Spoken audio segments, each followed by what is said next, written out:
أيها الإخوة والأخوات، السلام عليكم ورحمة الله وبركاته. نحييكم ونرحب بكم. 1993.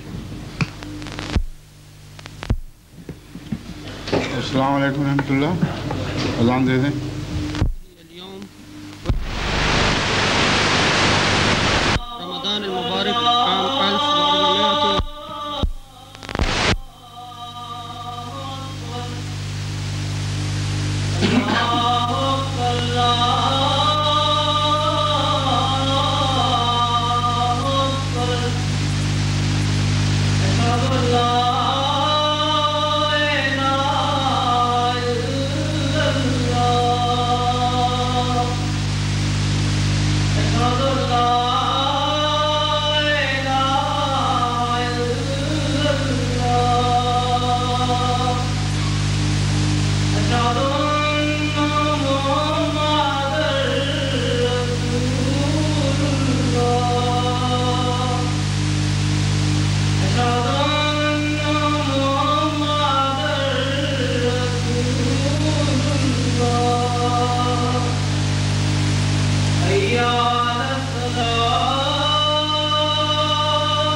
اهدنا الصراط المستقيم صراط الذين أنعمت عليهم غير المغضوب عليهم ولا الضالين.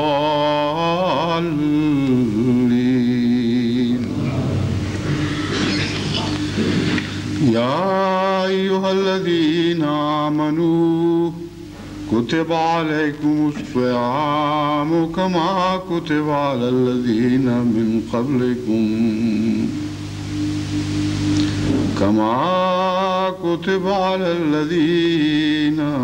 قبلكم لعلكم تتقون أياما معدودات. فمن كان منكم مريضا أو على سفر فعدة من أيام أخر. وعلى الذين يطيقونه فدية طعام مسكين. فمن تطوع خيرا فهو خير له وأن تصوموا خير لكم إن كنتم تعلمون. شهر رمضان الذي أنزل فيه القرآن هدى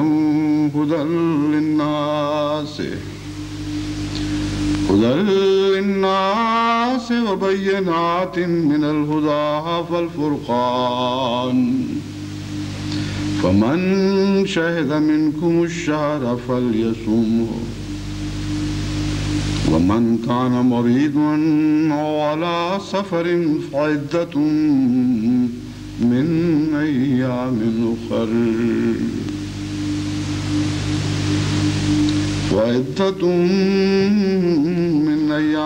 أخر يريد الله بكم اليسر ولا يريد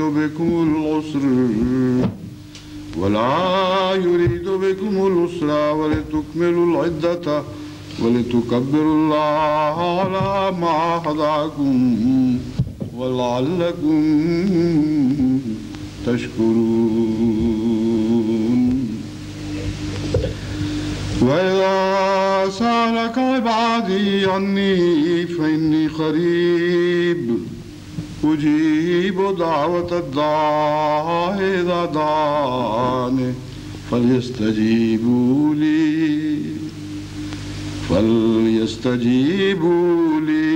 وليؤمنوا بي لعلهم يرشدون.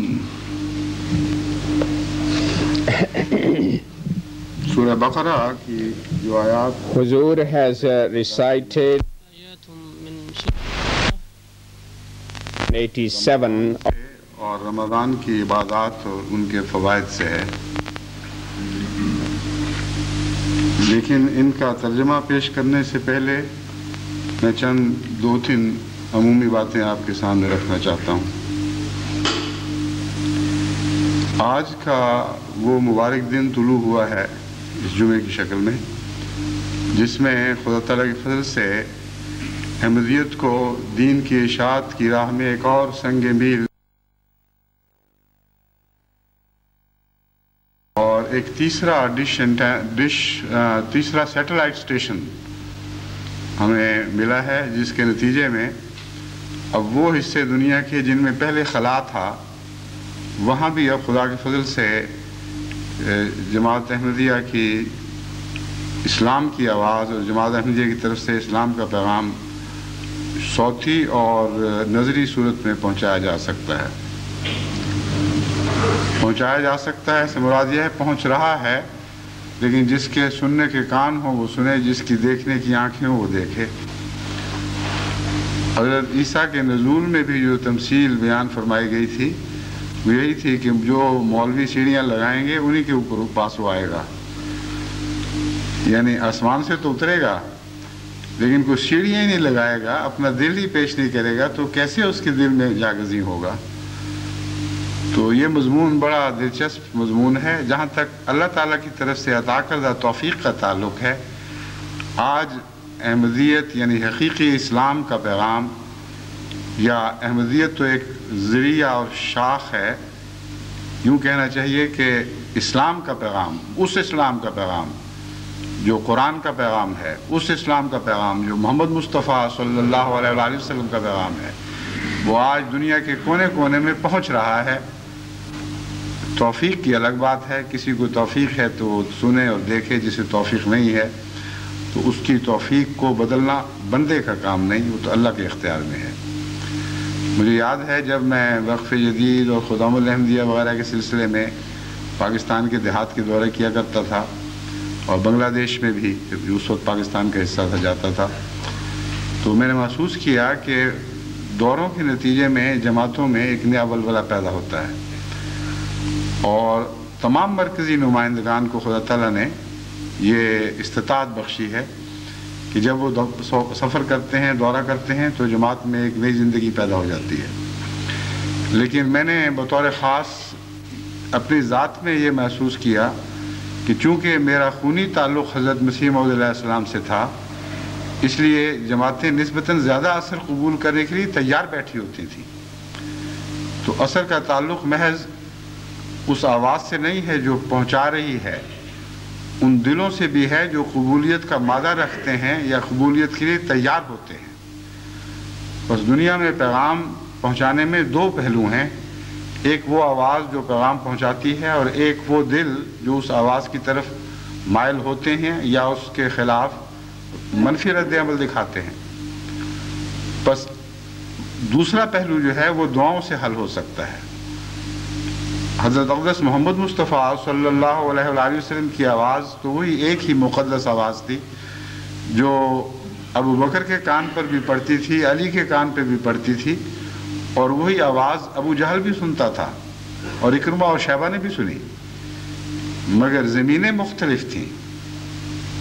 کچھ کانوں نے ان آوازوں کو سنا اور دلوں نے قبول کیا اور دلوں میں جاگزین ہو گئی، کچھ کانوں نے جھٹک دیا، کچھ آنکھوں نے دیکھنے سے انکار کر دیا۔ تو ایسے وہ دل ہیں جن پر قفل پڑ جاتے ہیں۔ ان قفلوں کو توڑنا بندے کے بس کی بات نہیں، وہ تو اللہ کی توفیق ہی ہے۔ اللہ تعالیٰ سے دعا مانگی جائے تو پھر یہ قفل ٹوٹتے ہیں۔ تبھی حضرت صلی اللہ علیہ وآلہ وسلم نے جب آپ کو یہ خبر دے دی گئی کہ ختم اللہ علی قلوبہم وعلی سمعہم وعلی ابصارہم غشاوہ، کہ اے محمد ان لوگوں کے دلوں پر تالے پڑ چکے ہیں، ان کی آنکھوں دلوں پر مورے ہیں، آنکھوں سے دیکھ نہیں سکتے، کانوں سے سن نہیں سکتے۔ تو پیغام پہنچانا تو آپ نے بند نہیں کیا، ہاتھ پر ہاتھ رکھ کر نہیں بیٹھ رہے، بلکہ اتنی ہی زیادہ شدت کے ساتھ دعا کی طرف متوجہ ہوئے۔ اور یہ حضرت محمد مصطفیٰ صلی اللہ علیہ وآلہ وسلم کی دعائیں ہی تھیں جنہوں نے آنکھوں کو دوبارہ نور بخشا ہے، جنہوں نے کانوں کو سنوائی کی طاقت عطا کی ہے۔ وہ نہیں اس دنیا سے گزرے جب تک کہ خدا تعالیٰ نے جو جو بیماریاں اس قوم کی بتائی تھیں ان بیماریوں کو شفا نہیں بخش دی اللہ کے فضل کے ساتھ۔ وہ دلوں کے تالے ٹوٹ گئے، وہ جبوت ختم ہو گئے۔ ابو جہل کی اولاد سے آپ کے دین پر، آپ کے نام پر جان نثار کرنے والے پیدا ہوئے۔ بس جب یہ مضمون بیان کیا جاتا ہے کہ بعض زمینیں سخت ہیں، بعض دل پتھر ہو گئے، بعض آنکھیں اندھی ہیں، بعض کان سننے کے کان نہیں، تو اس سے یہ مراد نہیں ہے کہ اس کا کوئی علاج نہیں۔ اس سے مراد یہ ہے کہ بندے کے بس کی بات نہیں ہے، تمہارے پاس اس کا کوئی علاج نہیں ہے، مگر خدا کے پاس ہے۔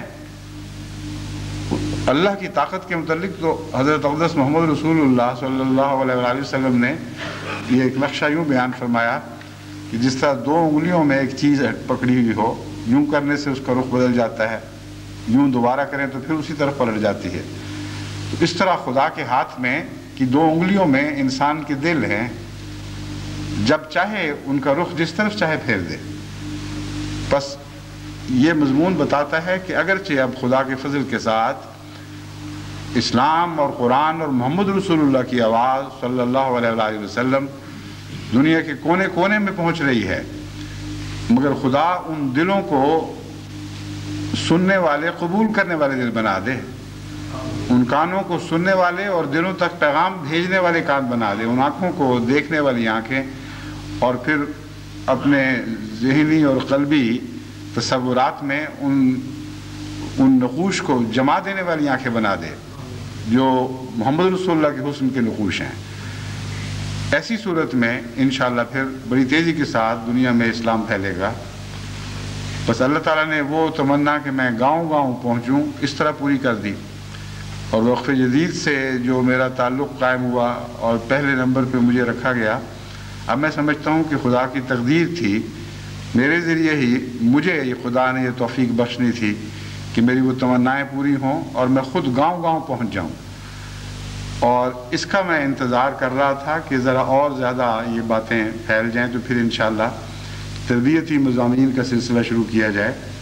پہلے بھی ایک لمبا سلسلہ تربیتی مضامین کا گزر چکا ہے، مگر اکثر احمدیوں تک یا ان جماعت سے باہر دوستوں تک جو ہمارے خطبات سنتے ہیں وہ نہیں پہنچ سکا، اور ہر کوشش کے باوجود جماعت کی بھاری اکثریت ان سے محروم رہی۔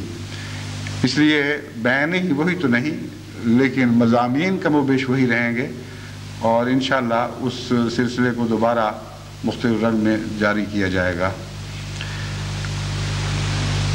ایک اور بات جو میں دعا کی طرف جو میں آپ کو سامنے رکھنا چاہتا ہوں وہ یہ ہے کہ اب جتنے زیادہ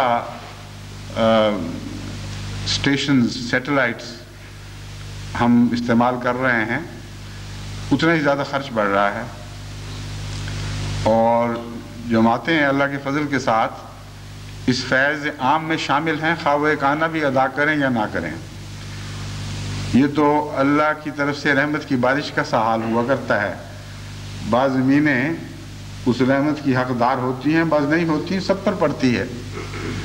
تو یہ جو فیض ہے آسمان کے ذریعے خدا کی طرف سے دین کی آواز پہنچانے کا فیض، یہ تو عام ہے، لیکن کچھ جماعتوں پر دوسروں کی نسبت زیادہ ذمہ داری عائد ہوتی ہے، وہ اس کا حق ادا کریں۔ جو تربیت کے لحاظ سے اللہ کے فضل سے صف اول میں ہیں، سر دست زیادہ بوجھ ان پر ہی پڑے گا، ان کو یہ بوجھ خوشی سے اٹھانا چاہیے۔ پھر جوں تربیت ہوگی پھر اور مددگار ساتھ شامل ہونا شروع ہو جائیں گے، اور یہ پروگرام ایسے ہیں جنہوں نے ابھی بہت پھیلنا ہے۔ ابھی تو ایک جمعے کے اوپر ہماری توجہ ہے، زبانیں بڑھائی جا رہی ہیں۔ پہلے صرف اردو اور انگریزی میں پیغام پہنچتا تھا، اب عربی بھی شامل کر دی گئی ہے، اسپینش بھی عنقریب شامل ہو جائے گی، جرمن اور روسی زبان میں بھی انشاءاللہ ساتھ ساتھ تراجم شروع ہو جائیں گے۔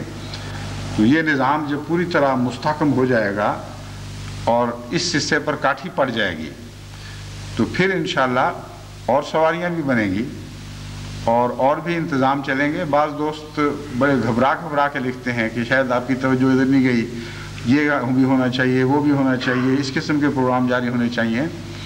ان کو میں مطمئن کرنا چاہتا ہوں کہ وہ سارے پروگرام نہ صرف ذہن موجود ہیں بلکہ مختلف ذمہ دار آدمیوں کے سپرد ہیں، ان کے اوپر وہ کام شروع کر چکے ہیں۔ لیکن 1 گھنٹے کا ایسا پروگرام جو تمام عالم میں ٹیلی ویژن کے ذریعے دکھایا جاتا ہو، اس کی تیاری میں 1 گھنٹہ صرف نہیں ہوا کرتا، اس کی تیاری میں بعض دفعہ سینکڑوں گھنٹے صرف ہوتے ہیں۔ تو ان باتوں کو دوست پیش نظر رکھیں، صبر سے کام لیں۔ خدا کی دی ہوئی توفیق سے اب یہ جو کام چلا ہے اس نے تو چلنا ہی چلنا ہے، رکنے والا کام نہیں ہے، اور انشاءاللہ تعالی یہ پھیلے گا۔ اسی تعلق میں یہ بتانا چاہتا ہوں کہ جب بھی انسان نیکی کا کوئی قدم اٹھاتا ہے تو اس کے مقابل پر حسد پیدا ہوتا ہے، اور حسد سے شر کا شرارہ نکلتا ہے جو ارد گرد ماحول میں آگ لگانے کی کوشش کرتا ہے، اور یہ تقدیر ہے مومنوں کی جسے ہم تبدیل نہیں کر سکتے۔ بعض لوگ بعض دفعہ کہتے ہیں کہ کیوں اتنا زیادہ آگے بڑھنے کی کوشش کی تھی، کیوں تعلقات بڑھانے کی کوشش کی، کیا عقل نہیں تھی کہ اس کا نتیجہ نکلے گا اور حسد پیدا ہوگا اور شرارتیں پیدا ہوں گی؟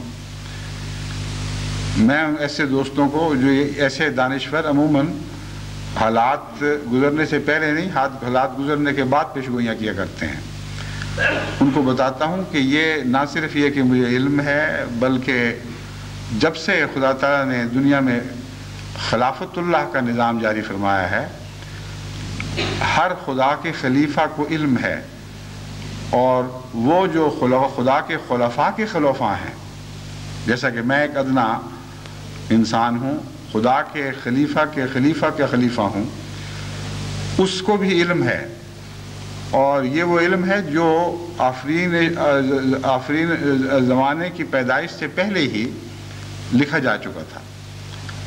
چنانچہ جب اللہ تعالیٰ نے فرشتوں سے ذکر فرمایا کہ میں خلیفۃ اللہ بنانے لگا ہوں، تو فرشتوں نے مان پلٹ کر یہ کہا، یا ادب سے عرض کیا کہنا چاہیے کہ اے خدا، وہ خلیفہ جو خون میں فساد کرے گا اور خون بہائے گا؟ خدا تعالیٰ نے یہ نہیں فرمایا کہ غلط کہہ رہے ہو، خون نہیں بہایا جائے گا اور فساد نہیں ہوگا، لیکن ان کی اس بات کو رد کر دیا ان معنوں میں کہ اس کی ذمہ داری خلیفۃ اللہ پر نہیں ہوگی، ان لوگوں پر ہوگی جو اس کے مقابل پر آ کر فساد کریں گے اور خون بہائیں گے۔ تو جب بھی نظام بدلے جاتے ہیں، جب بھی دلوں میں ایک وسیع تبدیلی پیدا کرنے کی کوشش کی جاتی ہے، جب بھی شیطان کی حکومت مٹا کر الہی حکومت کے قیام کا زمانہ آتا ہے، تو لازماً دوسری طاقتیں رد عمل دکھاتی ہیں۔ اس کا یہ نتیجہ نکالنا کہ کوشش کرنی ہی نہیں چاہیے تھی جس کے نتیجے میں یہ ہو، اگر یہ نتیجہ نکالنا درست ہے تو پھر خلافت کا آغاز ہی نہیں ہو سکتا تھا کبھی۔ خدا تعالیٰ کا پہلا خلیفہ جو خلیفۃ اللہ کے سلسلے کی پہلی کڑی تھی، یعنی حضرت آدم علیہ السلام بحیثیت نبی اللہ، وہی پیدا نہ ہوتے، اور پھر یہ خلافت حضرت اقدس محمد مصطفیٰ صلی اللہ علیہ وآلہ وسلم کی ذات میں اپنی انتہا کو نہ پہنچتی، اپنے منتہا کو نہ پہنچتی، اور وہ کامل وجود پیدا نہ ہوتا جس کے مقابل پر تمام دنیا ہیچ ہے اور کوئی حیثیت نہیں رکھتی، جس کے متعلق اللہ تعالیٰ نے فرمایا لولاکھا لما خلقت الافلاک، اے محمد تیری قیمت میری نظر میں اتنی ہے کہ اگر تجھے پیدا کرنا مقصود نہ ہوتا تو اس ساری کائنات، اس زمانوں کو میں پیدا نہ کرتا، یعنی تو ما حصل ہے میرے تخلیقی نظام کا، اور تمام تخلیقی نظام اس غرض سے بنایا گیا کہ بالآخر اسے وہ پھل لگے جس کا نام محمد ہے صلی اللہ علیہ وآلہ وسلم۔ تو یہ سارا دور جو گزرا ہے محمدیت تک کا دور، یہ فساد اور خون کے رستوں سے گزرا ہے۔ جب حضرت اقدس محمد مصطفیٰ صلی اللہ علیہ وآلہ وسلم کا خون احد کی سرزمین میں گرا تو ہر قطرہ اس بات کا گواہ تھا کہ خلیفۃ اللہ اس خون کا ذمہ دار نہیں ہے، بلکہ وہ ظالم ذمہ دار ہیں جنہوں نے دنیا کے سب سے معصوم انسان کا خون بہایا ہے۔ بس فساد کو مٹانے کے لیے جب کوشش کی جاتی ہے تو فساد پیدا ہوتا ہے۔ جب خون بہانے کے رجحان کو توڑا جاتا ہے اور اس کا رخ بدلا جاتا ہے تو اس کے نتیجے میں پھر خون بہایا جاتا ہے، اور ان دونوں صورتوں میں ذمہ دار وہ لوگ ہیں جو محبت کا جواب نفرت سے دیتے ہیں، جو عقل کا جواب جہالت اور ظلم سے دیتے ہیں۔ وہ لوگ ذمہ دار نہیں جو پیار پھیلاتے ہیں، جو امن پھیلاتے ہیں، جو دنیا سے محبت کی باتیں کرتے ہیں اور چاہتے ہیں کہ انسان انسان کے قریب آئے۔ بس نفرت کی تعلیم دینے والے اپنا رد عمل ہمیشہ نفرت ہی میں دکھائیں گے۔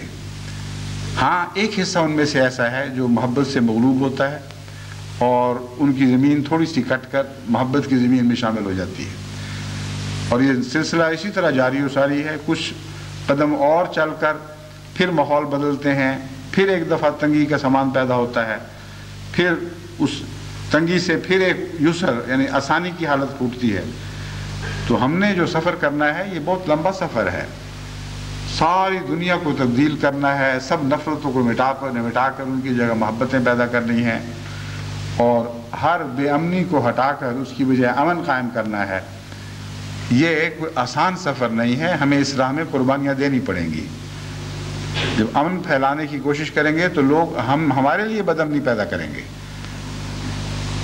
جب ہم یہ کوشش کریں گے کہ انسان دوسرے انسان کا خون بہانا بند کر دے تو لوگ کہیں گے اچھا ہم تمہارا خون بہاتے ہیں پھر، کیونکہ خون بہانے کی عادت تو بڑی گندی ہے، یہ تو پیچھا نہیں چھوڑتی۔ تو کسی نہ کسی کو قربانی کا بکرا بنایا ہی جاتا ہے۔ اس لحاظ سے وہ لوگ جو خوشی سے اپنی جان قربانی کے لیے پیش کرتے ہیں، نہ کہ جان لینے کی خاطر بلکہ جانیں بچانے کی خاطر اپنی جانیں دیتے ہیں، وہ لوگ ہیں جو خلیفۃ اللہ کے متبعین ہیں، اور ان کا مقدر یہی ہے، یہ تو جاری و ساری ہے۔ کوئی دانشور جتنی چاہے تنقید کر لے، اس تقدیر الہی کو بدل نہیں سکتا۔ جو خدا کے بندے ہیں وہ خدا کے بتائے ہوئے رستوں پر ضرور چلیں گے، اس راہ میں کتنی ہی قربانیاں پیش کرنی پڑیں، لیکن دعا ضروری ہے۔ قرآن کریم نے جہاں حسد کا مضمون بیان فرمایا وہاں ساتھ دعا سکھائی، فرمایا ایسے موقع پر دعاؤں کے ذریعے تم اس شر سے بچ سکتے ہو، اور دعاؤں ہی کے ذریعے ان مخفی شر کے مخفی پلنے والے شروں کے شر سے بچ سکتے ہو جو تمہیں دکھائی نہیں دے رہے۔ کسی دل میں حسد پیدا ہوا، اس کے نتیجے میں شرر پیدا ہوئے، ان شرر کے نتیجے میں آگ بھڑکائی جا رہی ہے، تم بیچاروں کو کیا پتا جو امن کے بندے ہو، جو محبت کے پیغمبر ہو، تمہیں کیا پتا کہ نفرت کے پیغمبر تمہارے لیے کیا کیا سوچ رہے ہیں۔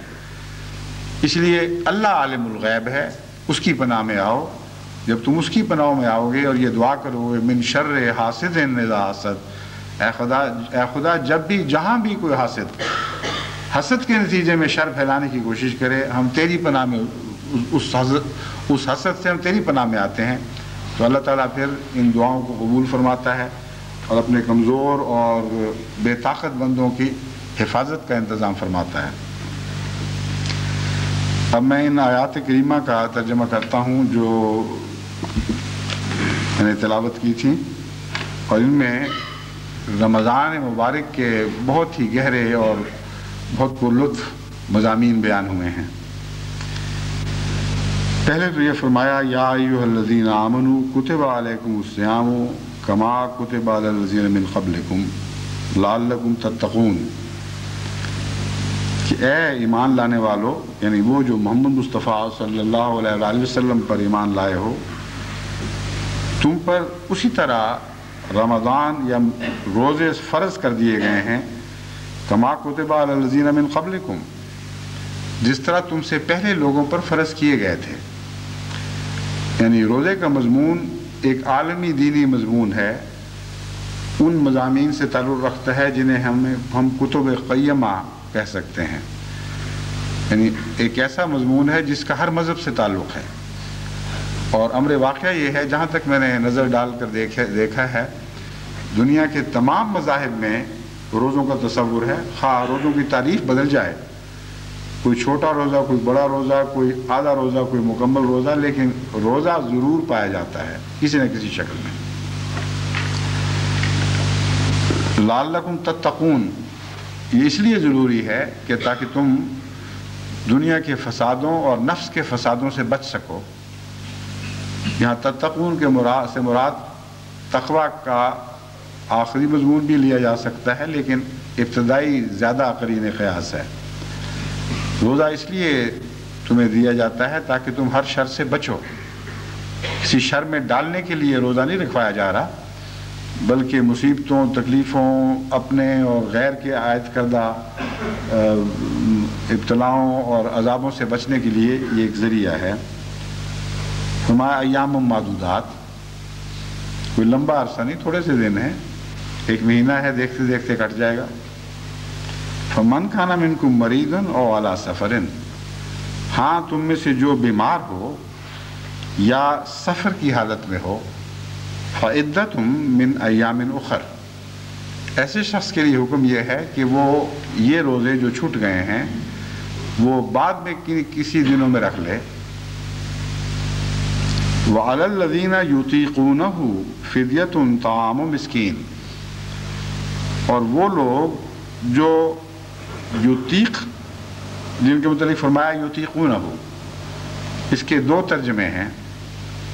یطیقونہ کا جو باب ہے وہ اجازت دیتا ہے کہ اس کا مثبت ترجمہ بھی کیا جائے اور منفی ترجمہ بھی کیا جائے۔ یطیقونہ کا ایک مطلب یہ ہوگا وہ لوگ جو طاقت رکھتے ہیں اس کی، اور ایک مطلب یہ ہوگا وہ لوگ جو اس کی طاقت نہیں رکھتے۔ تو بیک وقت ایک ہی لفظ دو مختلف اور متضاد معنوں میں استعمال ہو رہا ہو تو وہ مضمون کے اوپر کیا اثر کرے گا، یہ دیکھنے والی بات ہے، اور کس طرح دونوں مضامین کا حق ادا کر دے گا۔ یہ قرآنی فصاحت و بلاغت کی ایک مثال ہے۔ آپ دیکھیں کہ کس عمدگی کے ساتھ یہ ایک لفظ مثبت معنی بھی پورے کر دیتا ہے اور منفی معنی بھی پورے کر دیتا ہے۔ پہلے مضمون کے تعلق میں اگر ہم یہ ترجمہ کریں، فمن کان منکم مریضا او علی سفر فعدۃ من ایام اخر وعلی الذین یطیقونہ فدیۃ طعام مسکین، تو ترجمہ یہ بنے گا کہ وہ لوگ جو سفر یا مرض کی بنا پر روزہ نہیں رکھ سکتے، روزہ تو وہ بعد میں ضرور رکھیں گے، مگر یہ جو خلا محسوس ہوگا نیکی کا، کہ ایک نیکی کی توفیق کے دن آئے اور توفیق پا نہیں سکے، اس کا کیا علاج ہے؟ فرمایا ہاں اگر ان میں طاقت ہو، مالی حیثیت ہو، تو اپنے دل کی اور روحانی تسکین کی خاطر وہ غریبوں کو اتنا دے دیں یا اتنا کھلا دیں جتنا ایک دن کی ایک انسان کی غذا ہوتی ہے، اور اپنی طاقت اور اپنی استطاعت کے مطابق ایسا کریں۔ اس میں یطیقون مثبت معنوں میں پھر دوہرے معنی رکھتا ہے۔ مطلب یہ ہے کہ غریب کو طاقت کم ہے اگر تو غریبانہ کھانا پیش کر دے، اور اگر امیر کو طاقت زیادہ ہے تو وہ اپنی حیثیت کے مطابق کھانا دے۔ اس لحاظ سے وہ جو مقرر کر دیا جاتا ہے فدیہ وہ ایک غیر حقیقی سی بات بن جاتی ہے۔ ایک اندازہ پیش کرنا تو جماعت کا حق ہے، یہ اندازہ پیش کر دے کہ ہمارے نزدیک اس ملک میں اوسطاً اتنے پاؤنڈ یا اتنے روپے پر ایک انسان کا گزارا ہے، اس لیے ایک دن میں اس کو اپنے کھانے پر اتنا خرچ کرتا ہوگا۔ لیکن قرآن کریم کا مضمون جو ہے وہ یہ ہے کہ ہر انسان اپنی طاقت کے مطابق خرچ کرے، اپنی طاقت کے مطابق اپنے غریب بھائی کو کھانا کھلائے، اور یہ طاقت اس کے درجات پر بھی حاوی ہے۔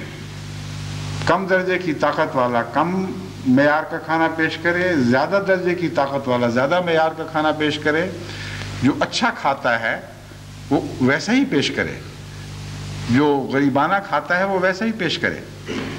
تو فدیے کی رقم کا جو اندازہ جماعت کی طرف سے پیش کیا جاتا ہے اس سے یہ دھوکہ نہ کھائیں کہ بہت امیر آدمی جو عملاً اس مجوزہ رقم سے بہت زیادہ روزانہ اپنے اوپر خرچ کرتے ہیں، وہ سمجھیں کہ وہ اتنی رقم پیش کر دی ہے تو کافی ہوگا۔ اپنا حقیقی اندازہ کریں، جو اخراجات ان کے کھانے پر اٹھتے ہیں اس کی اوسط نکالیں اور پھر وہ پیش کریں، اور احتیاطاً کچھ زیادہ کر دیں تو بہتر ہے۔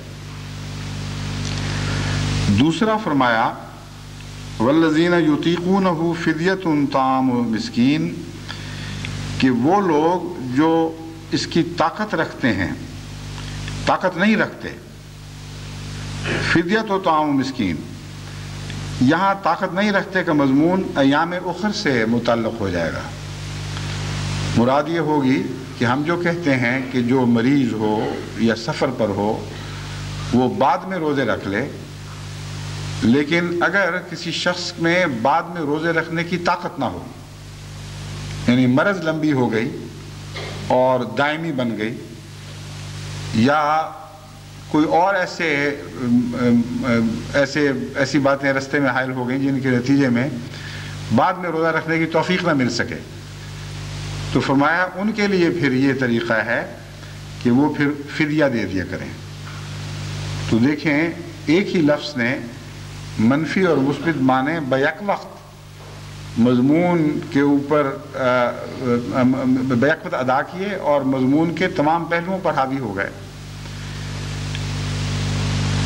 پھر فرمایا فمن تطوع خیرا فہو خیر لہ، اس نے اس جو مضمون میں بیان کر رہا ہوں اس کو مزید طاقت دی ہے۔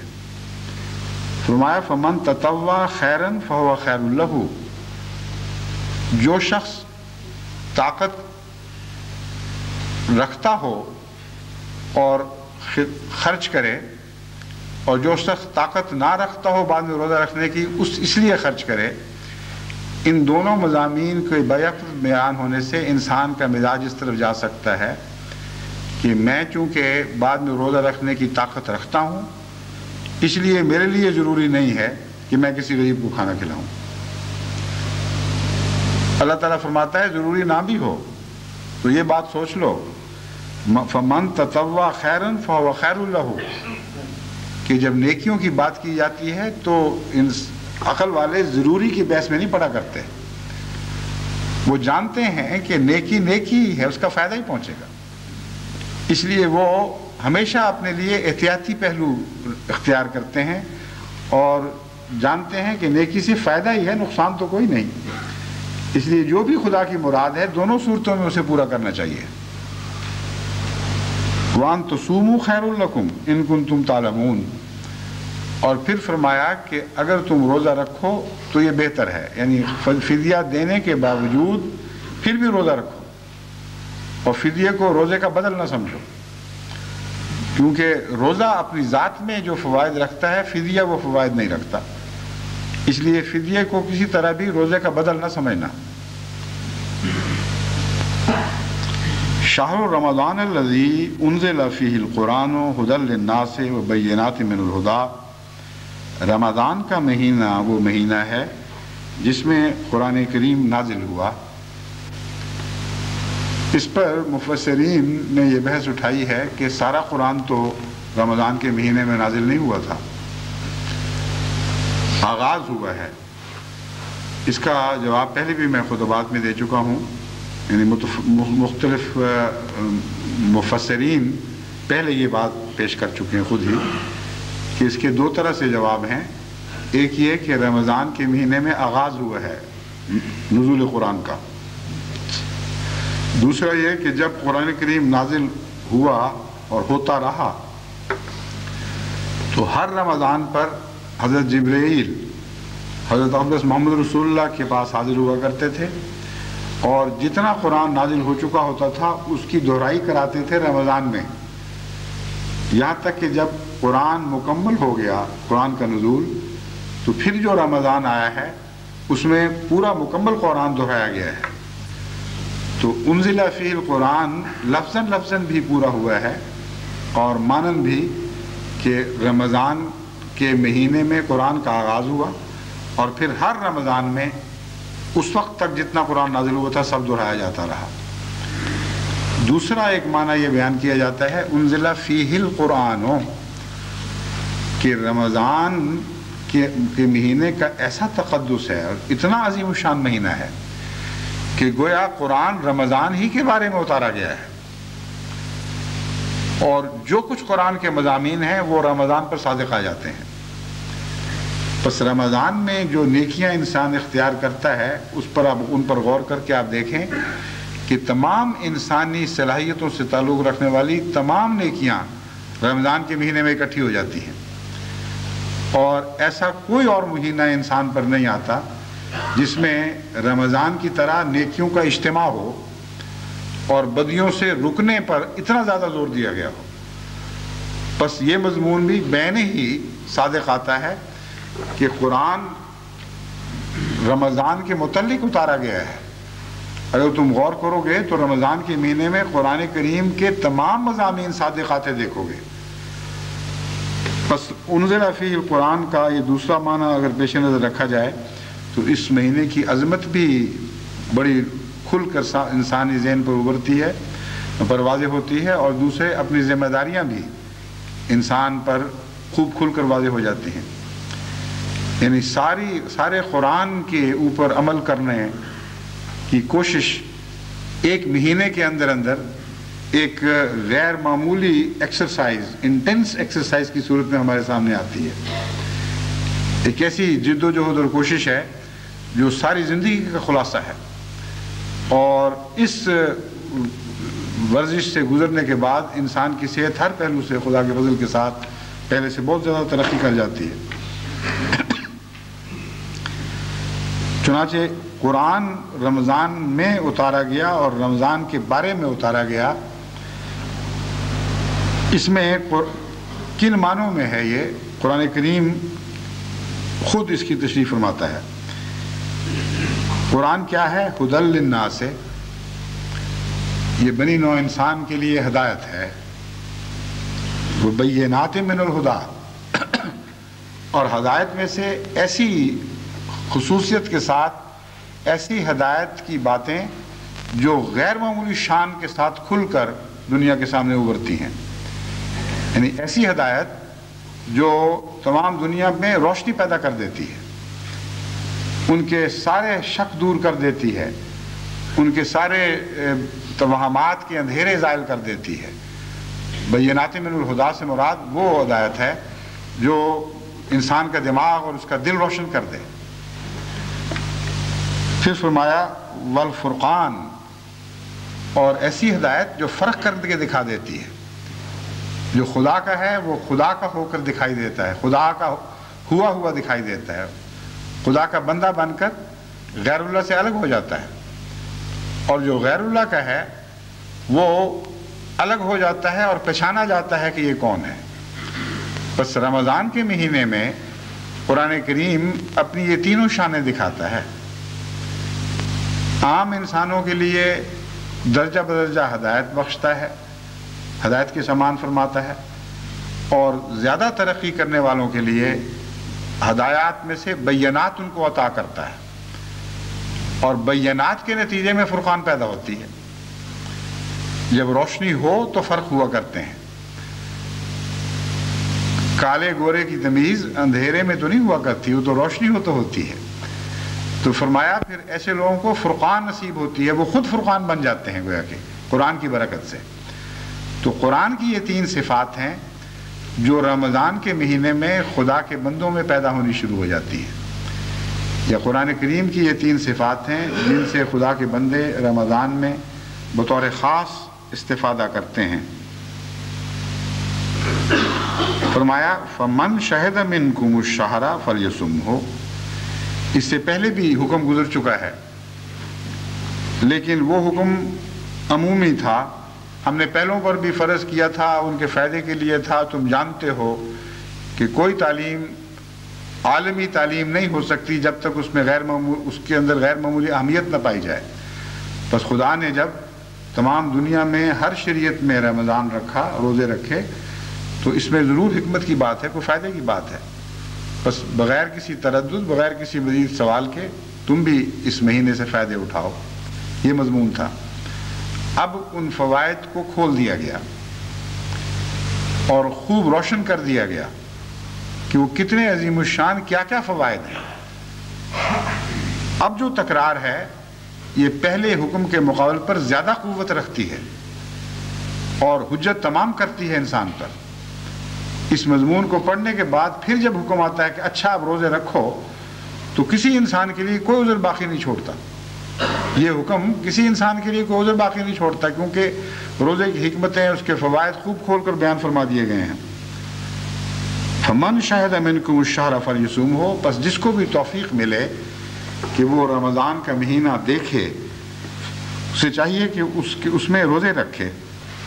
وَمَنْ كَانَ مَرِيضٌ أَوْ عَلَى سَفَرٍ فَعِدَّةٌ مِّنْ أَيَّامٍ أُخَرَ، بس جو بھی کوئی مریض ہو اور سفر کی حالت میں ہو، اسے بعد میں یہ روزے پورے کرنے ہوں گے۔ یہ تکرار کیوں ہے؟ کیا بیان ہی وہی مضمون دوبارہ بیان ہو گیا ہے یا فرق ہے؟ اس میں 2 باتیں ایسی ہیں جو پہلے سے فرق رکھتی ہیں، ایک ابھی میں بعد میں بیان کروں گا۔ ایک یہ ہے کہ اتنے فائدے سننے کے بعد اب نفس یہ بہانے نہیں بنائے گا کہ میں تو مریض ہوں اس لیے چھوڑ دوں، میں مسافر ہوں اس لیے چھوڑ دوں، بلکہ یہ بہانے بنائے گا کہ مریض ہوتے ہوئے بھی پھر بھی میں روزہ رکھوں، سفر کے ہونے کے باوجود بھی میں روزہ رکھوں۔ اور خدا تعالیٰ نے اس بات کو توڑنے کے لیے اس مضمون کی تکرار فرمائی ہے کہ دیکھو تمہیں اب رمضان کے فوائد تو خوب سمجھ آ گئے ہیں، اب رمضان کی حرص کے نتیجے میں یہ نہ سمجھنا کہ مریض ہوتے ہوئے بھی روزہ رکھو گے تو یہ ثواب کا موجب ہے، یا سفر کی حالت میں بھی روزہ رکھو گے تو ثواب کا موجب ہے۔ اللہ نے رخصت عطا فرمائی ہے، اس لیے رخصت سے فائدہ اٹھانا بھی انسان اللہ تعالیٰ کی اطاعت کا ایک حصہ ہے، ایک اظہار ہے۔ تو اصل ثواب اطاعت میں ہے، نہ کہ ظاہری مشقت میں۔ ظاہری مشقت ہرگز مراد نہیں ہے، بلکہ اللہ تعالیٰ کی رضا حاصل کرنا مراد ہے۔ تو ہم نے جب تمہیں رمضان کے فائدے بتا دیے تو تم میں سے بعض خوب جوش دکھائیں گے اور کہیں گے اچھا جی اب ہم نے نہ سفر میں چھوڑنا ہے نہ مرض میں چھوڑنا ہے، جان جائے تو جائے، روزہ نہیں چھوڑنا۔ اور ایسے لوگ ہوتے ہیں۔ حضرت اقدس مسیح موعود علیہ السلام نے بعض سفر سے آنے والوں کو روزہ ایسی حالت میں توڑوایا جبکہ ابھی نصف گھنٹہ صرف سورج ڈوبنے میں باقی تھا، ان کو یہ تعلیم دینے کی خاطر کہ سختی میں اپنے اوپر سختی اختیار کرنے میں کوئی رضا نہیں ہے۔ جہاں خدا چاہے کہ سختی کرو، اپنے اوپر سختی اختیار کرو، وہاں سختی اپنے لیے سختی اختیار کرنا نیکی بن جاتا ہے۔ جہاں فرمائے کہ سختی نہ اختیار کرو، وہاں سختی نہ اختیار کرنا نیکی بن جاتا ہے۔ نیکی صرف اپنے محبوب کی رضا کا نام ہے۔ اس مضمون کی خاطر اس کو دہرایا گیا ہے اور ایک اور پہلو سے اس مضمون پر روشنی ڈالی گئی ہے۔ چنانچہ یہ بات کھول کے رکھ دی، فرمایا یرید اللہ بکم اليسر وَلَا يُرِيدُ بِكُمُ الْعُسْرَ، تمہیں یوں وہم ہے کہ خدا تعالیٰ کسی پر سختی ڈالے تو اس کو ثواب دیتا ہے۔ اللہ تو اپنے سب بندوں کے لیے آسانی چاہتا ہے، اور سختی میں کوئی نیکی نہیں ہے، جس کا مطلب یہ ہے کہ اگر وہ سختی برداشت کرنے کا ارشاد فرماتا ہے تو اس کے ساتھ کوئی آسانی وابستہ ہوئی ہے، اس سختی کو اختیار کیے بغیر وہ آسانی حاصل نہیں ہو سکتی، ورنہ سختی بذات خود مقصود نہیں ہوا کرتی۔ اس مضمون کو بہت اچھی طرح ذہن نشین کرنا ضروری ہے، ورنہ نیکیوں کی صحیح تعریف انسان کو معلوم نہیں ہو سکتی۔ دیکھو اسی جگہ جہاں فرمایا کہ سفر کی حالت میں روزانہ رکھنا، بعد میں رکھ لیا کرنا، اور مرض کی حالت میں روزانہ رکھنا، بعد میں رکھ لیا کرنا، اس کے ساتھ یہ فرما دیا یرید اللہ بکم اليسر ولا یرید بکم العسر، اللہ تم پر سختی نہیں چاہتا، نرمی چاہتا ہے۔ اس میں ایک اور بھی ضمناً بات بیان فرما دی، اس کو بیان کرنے کے بعد پھر میں دوبارہ اس مضمون کی طرف آتا ہوں۔ وہ یہ فرمایا ہے کہ یہ وہم ہو سکتا ہے کہ کن دنوں میں رکھیں۔ سخت گرمی کے روزے انسان کے چھوٹ گئے ہیں، اور اب وہ کیا سخت گرمیوں کا انتظار کرے کہ اتنی گرمیاں آئیں، ویسی شدت کے روزے آئیں تو پھر میں رکھوں؟ یہ آیت بتاتی ہے کہ ان وہموں میں مبتلا نہ ہونا۔ سختی فی ذات ہی مقصود نہیں ہے۔ اللہ کہتا ہے عدت پوری کرو، جب بھی توفیق ملے عدت پوری کر دو، اگر سردیوں میں ملتی ہے تو سردی میں پوری کر دو، کیونکہ نیکی تو رضائے باری تعالیٰ کے کمانے کا نام ہے، سختیوں میں سے گزرنے کا نام نیکی نہیں ہے۔ اور جو دوسرا پہلو ہے وہ یہ ہے کہ جب خدا عسر نہیں چاہتا، یسر چاہتا ہے، تو پھر ہمیں عسر میں ڈالا کیوں ہے؟ اس بات کو یاد رکھیں، جہاد کا مضمون بھی اس میں داخل ہے، ہر قسم کی محنت اور مشقت کا مضمون اس کے اندر آ جاتا ہے، جس کی تعلیم خدا تعالیٰ دیتا ہے، جس کے نتیجے میں انسان کو اپنے اوپر کئی چیزیں حرام کرنی پڑتی ہیں، کئی جائز چیزیں چھوڑنی پڑتی ہیں، اور کئی قسم کی ایسی تکلیفیں طوعی طور پر اختیار کرنی پڑتی ہیں جن کی مجبوری نہیں ہے، خود اپنی عقل کے فیصلے کے مطابق جہاں اسے اختیار ہے، چاہے تو سختی اختیار کرے، چاہے تو نہ کرے، وہ سختی کو اختیار کرتا ہے اللہ کی رضا کی خاطر۔ تو خدا نے کیوں پھر سختی فرض فرما دی جب یسر چاہتا ہے؟ تو اس کی وجہ یہ ہے کہ نظام کائنات میں بعض آسانیاں بعض مشکلات کا پھل ہیں۔ ایک زمیندار جب محنت کر کے فصل کاشت کرتا ہے اور پھر سارا سال اس کی حفاظت کرتا ہے، تو یہ مطلب نہیں ہے کہ اگر وہ بغیر محنت کے بھی وہ چیز اس کو نصیب ہو سکے تو ضرور محنت کرے۔ بعض دفعہ بعض حالات میں ایک زمیندار کو زیادہ کڑی محنت کرنی پڑتی ہے، سخت سردی میں اس کو صبح صبح اٹھنا پڑتا ہے، جب کورا جم رہا ہو اس وقت کھیتوں میں پانی دینا پڑتا ہے۔ بعض دفعہ اسی کام کے لیے اس کو بہت کم محنت کرنی پڑتی ہے، اچھے موسم ہیں، صبح نکلنے کو ویسے ہی انسان کا دل چاہتا ہے، لطف اٹھاتا ہے انسان۔ تو سختی فی ذاتی ہی مراد تو نہیں ہوتی کہ کوئی ذمہ دار کہے کہ نہیں، جب چونکہ میں نے زیادہ سختی نہیں کی اس لیے مجھے پھل کم ملے گا۔ جتنی سختی آسانی کے لیے ضروری ہے، عقل کا تقاضا ہے اتنی ہی سختی کی جائے، اور خدا تعالیٰ اس سے زیادہ سختی انسان پر نہیں ڈالتا۔ ہر سختی کے نتیجے میں ایک آسانی ہے، اور وہ ضروری ہے کہ اس سختی سے گزرا جائے۔ چنانچہ اسی مضمون کو اللہ تعالیٰ یوں بیان فرماتا ہے، اِنَّ مَعَ الْعُسْرِ يُسْرًا، اِنَّ مَعَ الْعُسْرِ يُسْرًا،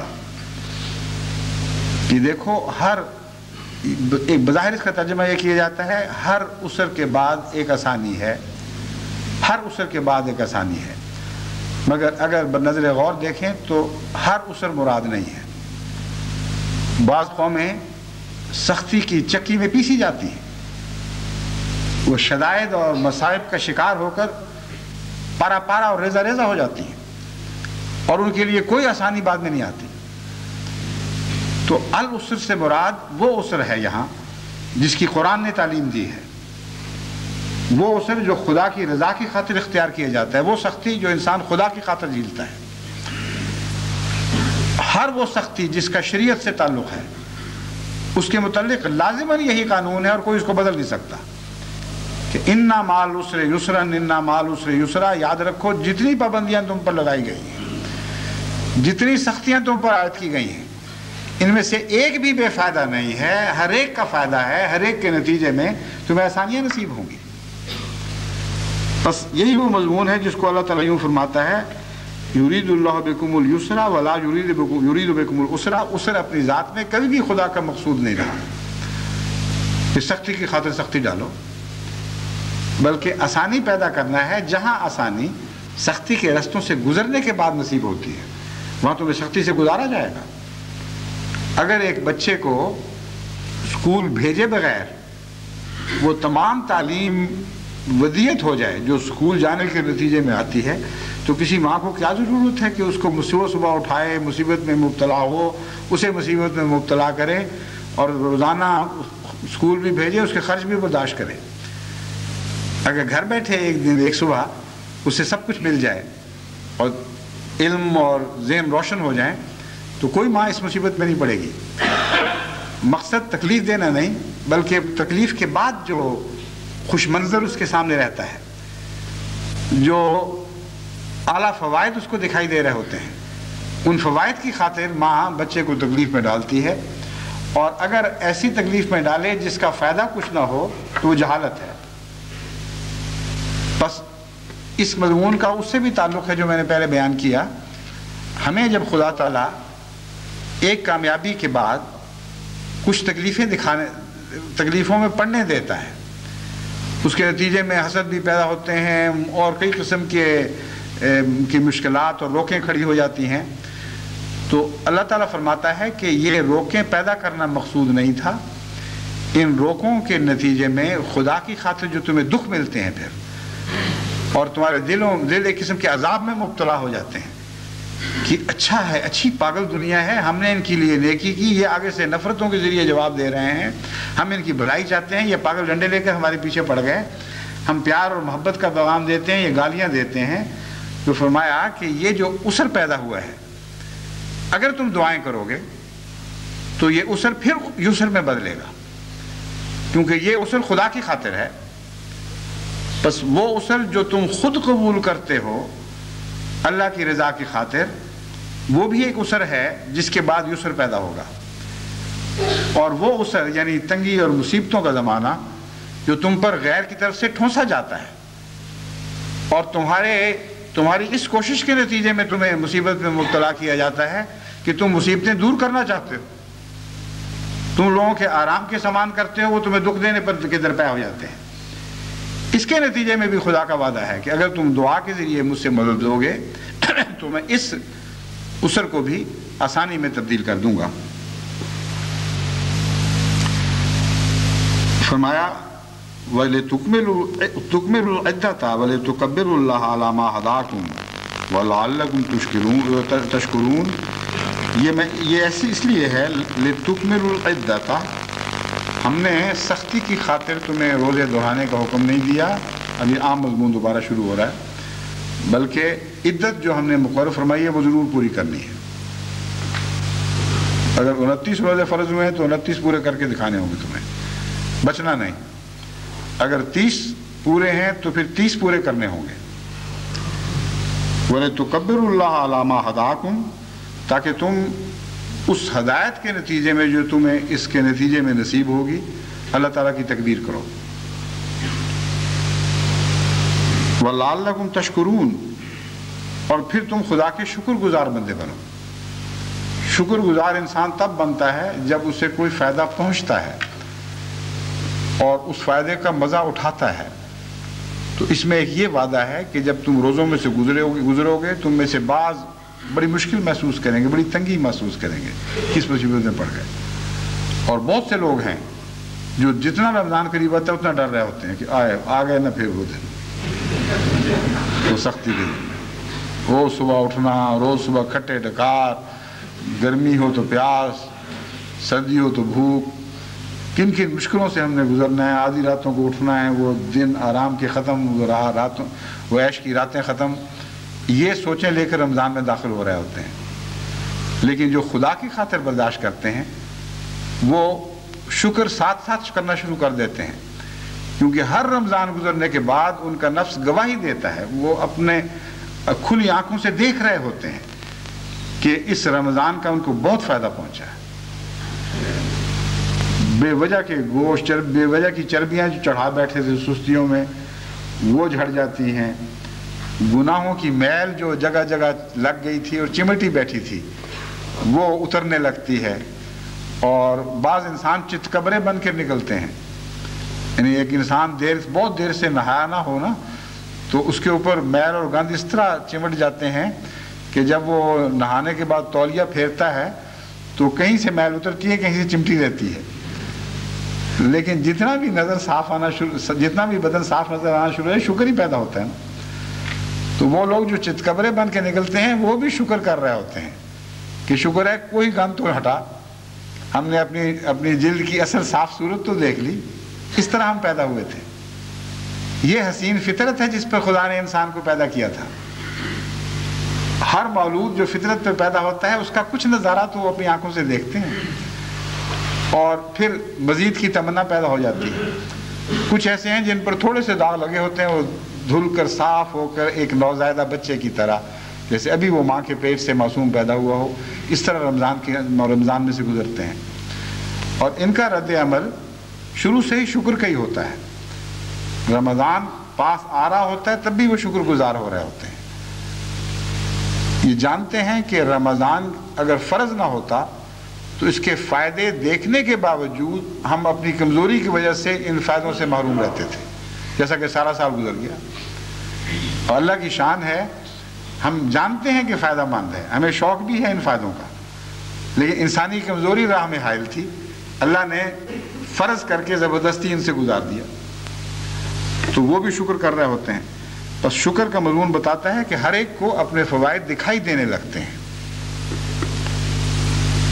پھر فرمایا وَإِذَا سَأَلَكَ عِبَادِي عَنِّي فَإِنِّي قَرِيبٌ، اے محمد صلی اللہ علیہ وآلہ وسلم، یہ نام بیچ میں مضمر ہے، جب سَأَلَكَ عِبَادِي عَنِّي فَإِنِّي قَرِيبٌ، جب میرے بندے تجھ سے یہ سوال کریں کہ میں کہاں ہوں، تو ان کو بتا دو کہ میں قریب ہوں۔ اجیب دعوت الداعی اذا دعان فلیستجیبوا لی ولیؤمنوا بی لعلہم یرشدون، جب بھی مجھے کوئی پکارنے والا پکارتا ہے میں اس کی آواز کا جواب دیتا ہوں۔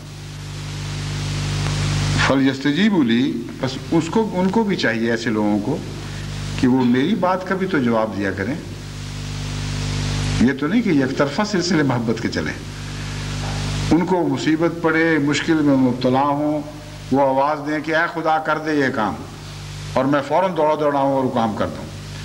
جب میں ان کو بچانے کے لیے آوازیں دوں کہ آگ کے گڑھے میں نہ پڑو، فلاں خطرے سے بچو، فلاں نقصان سے بچنے کی کوشش کرو، تو وہ پیٹھ پھیر کر اپنے نقصانات کی طرف دوڑے چلے جائیں اور میری آواز کا جواب نہ دیں، یہ نہیں ہو سکتا۔ فرمانے میں قریب تو ہوں، لیکن اس شخص کے قریب ہوں جو میرے قریب رہتا ہے، جو میری باتوں کا جواب دیتا ہے، میری باتوں پر عمل کرتا ہے۔ جو مجھ سے پیٹھ پھیر کر بھاگتا ہے اس کے میں قریب نہیں ہوں، وہ تو فاصلے خود بنا رہا ہے میرے اور اپنے درمیان۔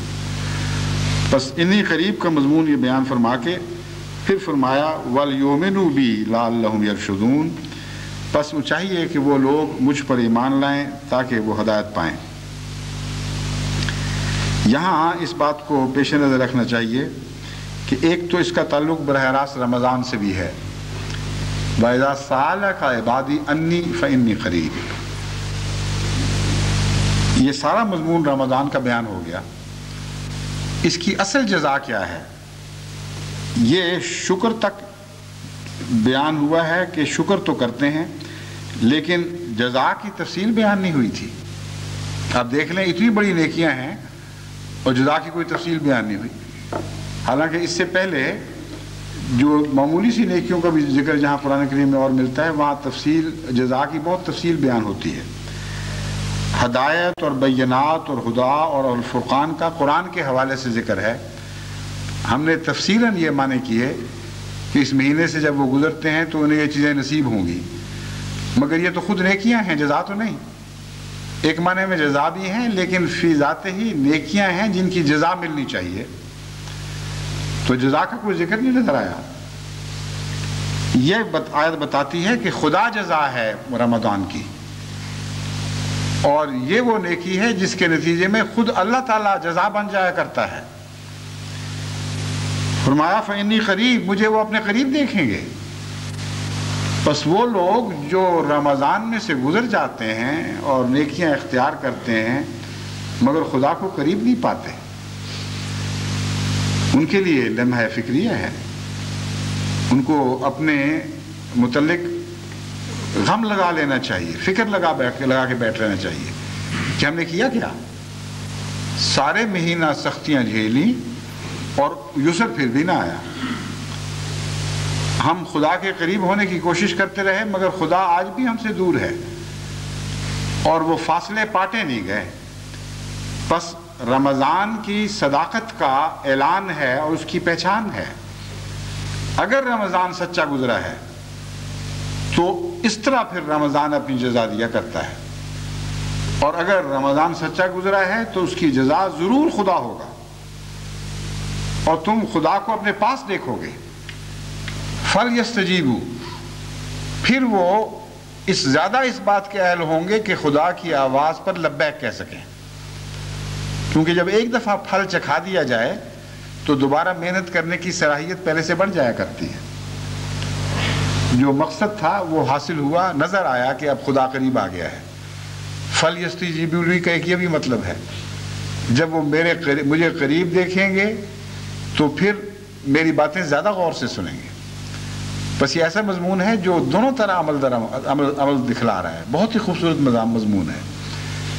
فَلْيَسْتَجِيبُوا لِي ایک شرط ہے کہ میں قریب ہوں گا، میں دعا کا جواب دوں گا، شرط یہ ہے کہ تم بھی تو میری باتوں کا جواب دیا کرو۔ اور ایک مضمون یہ ہے کہ جب میں قریب آ جاؤں گا رمضان کی محنتوں کے نتیجے میں، فَلْيَسْتَجِيبُوا لِي، اب تو ان پر فرض ہو جائے گا کہ ضرور میری باتوں کو دھیان سے سنیں اور ان کا مثبت جواب دیا کریں۔ پہلے اگر غفلتیں ہوتی تھیں تو اب غفلت کا کوئی جواز باقی نہیں رہا۔ وَلْيُؤْمِنُوا بِي لَعَلَّهُمْ يَرْشُدُونَ، اور مجھ پر ایمان لائیں۔ اب بظاہر ایمان پہلے ہوتا ہے، یہ پھر کس ایمان کا ذکر ہے؟ قرآن کریم نے ایک اور جگہ بھی ایمان کے بعد پھر ایمان کا ذکر فرمایا ہے، جیسا کہ فرمایا وَإِذَا مَتَّقَوْا وَآمَنُوا وَعَمِلُوا الصَّالِحَاتِ، جب وہ تقوی اختیار کرتے ہیں اور ایمان لاتے ہیں اور نیک عمل کرتے ہیں، ثُمَّ اتَّقَوْا وَآمَنُوا ثُمَّ اتَّقَوْا وَأَحْسَنُوا، پھر وہ تقوی اختیار کرتے ہیں اور پھر ایمان لاتے ہیں۔ تو اس کا مطلب یہ ہے کہ ایمان اور ایمان میں بھی فرق ہے۔